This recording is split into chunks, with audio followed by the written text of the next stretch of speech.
प्रधानमंत्री नरेंद्र मोदी और स्वतंत्र भारत के जन्म कुंडली से जानिए वन नेशन वन इलेक्शन की रणनीति क्या मोदी को जीत दिलाएगी। क्या ये हो पाएगी देश में लागू। 26 दलों की एकता के बावजूद भी मोदी लहराएंगे परचम। नमस्कार, मैं हूं डॉक्टर श्रीपति त्रिपाठी। 26 दलों का जोड़ 8 होता है जैसा आप जानते हैं, और मोदी की राशि एवं लग्न भी 8 है। मतलब 26 पर भारी पड़ेगा 2024 का लोकसभा का चुनाव। विरोधियों के लिए नरेंद्र मोदी का स्वराशि का मंगल, वृश्चिक का मंगल करेगा इनके लिए मंगल ही मंगल। केंद्र सरकार ने एक राष्ट्र एक चुनाव को लेकर अहम कदम उठाया है। सरकार ने इस संबंध में एक समिति का गठन किया है। पूर्व राष्ट्रपति रामनाथ कोविंद को इस समिति का अध्यक्ष बनाया गया है। ऐसे में सवाल है कि आखिर एक देश एक चुनाव की रणनीति क्या मोदी को जीत दिलाएगी। दरअसल एक देश एक चुनाव एक प्रस्ताव है जिसमें लोकसभा और सभी राज्य विधानसभाओं के लिए एक साथ चुनाव कराने का सुझाव दिया गया है। इसका मतलब है कि चुनाव पूरे देश में एक ही चरण में होंगे। मौजूदा समय में हर 5 साल बाद लोकसभा और राज्य विधानसभाओं के लिए हर 3 साल से 5 साल में चुनाव होते हैं। सबसे पहले जान लेते हैं कि एक देश एक चुनाव से क्या फायदा होगा। एक राष्ट्र एक चुनाव के समर्थन में तर्क दिया जाता है कि इससे चुनाव पर होने वाले खर्च में कमी आएगी। इसके अलावा एक साथ चुनाव कराने के समर्थकों का तर्क है कि इससे पूरे देश में प्रशासनिक व्यवस्था में दक्षता बढ़ेगी।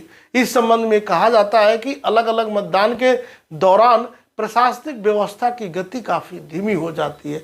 सामान्य प्रशासनिक कर्तव्य चुनाव से प्रभावित होते हैं क्योंकि अधिकारी मतदान कर्तव्यों में संलग्न होते हैं। इसके समर्थन में यह भी कहा जाता है कि इससे केंद्र और राज्य सरकारों की नीतियों और कार्यक्रमों में निरंतरता सुनिश्चित करने में भी मदद मिलेगी। वर्तमान में जब भी चुनाव होने वाले होते हैं तो आदर्श आचार संहिता लागू की जाती है। इससे उस अवधि के दौरान लोक कल्याण के लिए की गई नई परियोजनाओं के शुरू पर प्रतिबंध लगा दिया जाता है। पीएम मोदी कह चुके हैं कि एक देश एक चुनाव से देश के संसाधनों की बचत होगी, इसके साथ ही विकास की गति भी धीमी नहीं पड़ेगी। ऐसे आइए प्रधानमंत्री नरेंद्र मोदी और भारत के जन्म कुंडली से जानते हैं कि कैसा रहने वाला है। विश्व के सबसे बड़े लोकतंत्र के वाहक विश्व पटल पर भारत का यशस्वी चेहरा और भारत के प्रधानमंत्री नरेंद्र मोदी का जन्म जो है वह 17 सितंबर 1950 को वडनगर गुजरात में हुआ था। इनके पिता का नाम दामोदर दास मोदी है और माता का नाम हीराबेन मोदी है।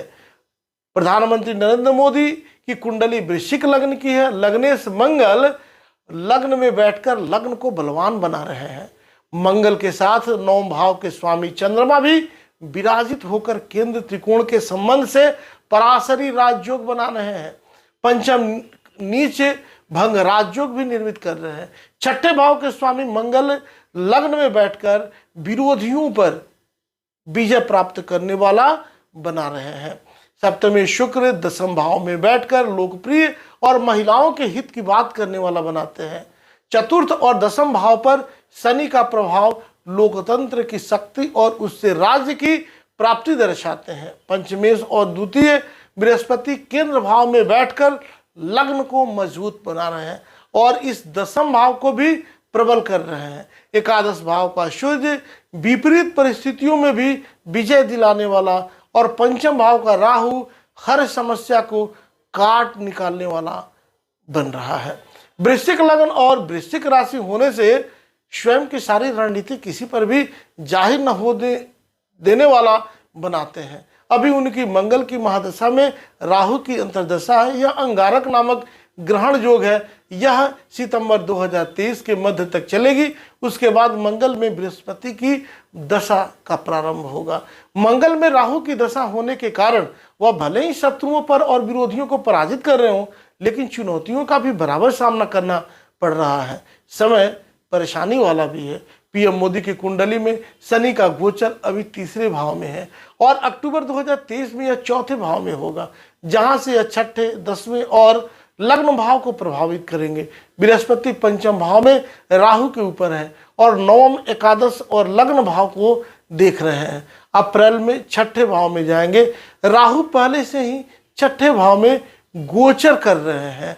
वर्तमान परिस्थितियां इनको विपरीत परिस्थितियों से भी बाहर निकालने में सक्षम बना रही है और विरोधियों पर किसी भी रूप में विजय दिला रही है। आने वाले समय में कुछ चुनौतीपूर्ण रहने वाला है। इस समय में एक देश एक चुनाव का विरोध हो सकता है। इस समय में सेहत का भी ध्यान रखना होगा, लेकिन दिसंबर के बाद फिर से परिस्थितियां अच्छी होने लगेंगी और विरोधी परास्त होते नजर आएंगे। ज्योतिष शास्त्र के अनुसार स्वतंत्र भारत की जो कुंडली है वह वृषभ लग्न और कर्क राशि की कुंडली है। इस कुंडली के लिए कारक जो ग्रह होते हैं शुक्र और शनि होते हैं। लग्न और लग्नेश की बात करें तो वृषभ लग्न में राहु विराजमान है, मतलब लग्न में ही विराजमान है और लग्नेश का स्वामी जो है वह शुक्र है। वैदिक ज्योतिष में शुक्र ग्रह को कला, सौंदर्य, रचना, संगीत का कारक माना जाता है। यही कारण है कि भारत का सिनेमा विश्व स्तरीय है। वह यहाँ की वास्तुकला की विश्व में विशेष पहचान है। परंतु लग्न का राहु हमेशा देश में राजनीतिक उठापटक बनाए रखेगा। साथ ही यह इस बात का भी सूचक है कि देश में कभी भी किसी एक पार्टी का शासन नहीं होगा। कुंडली के दूसरे भाव में मिथुन राशि का मंगल स्थित है।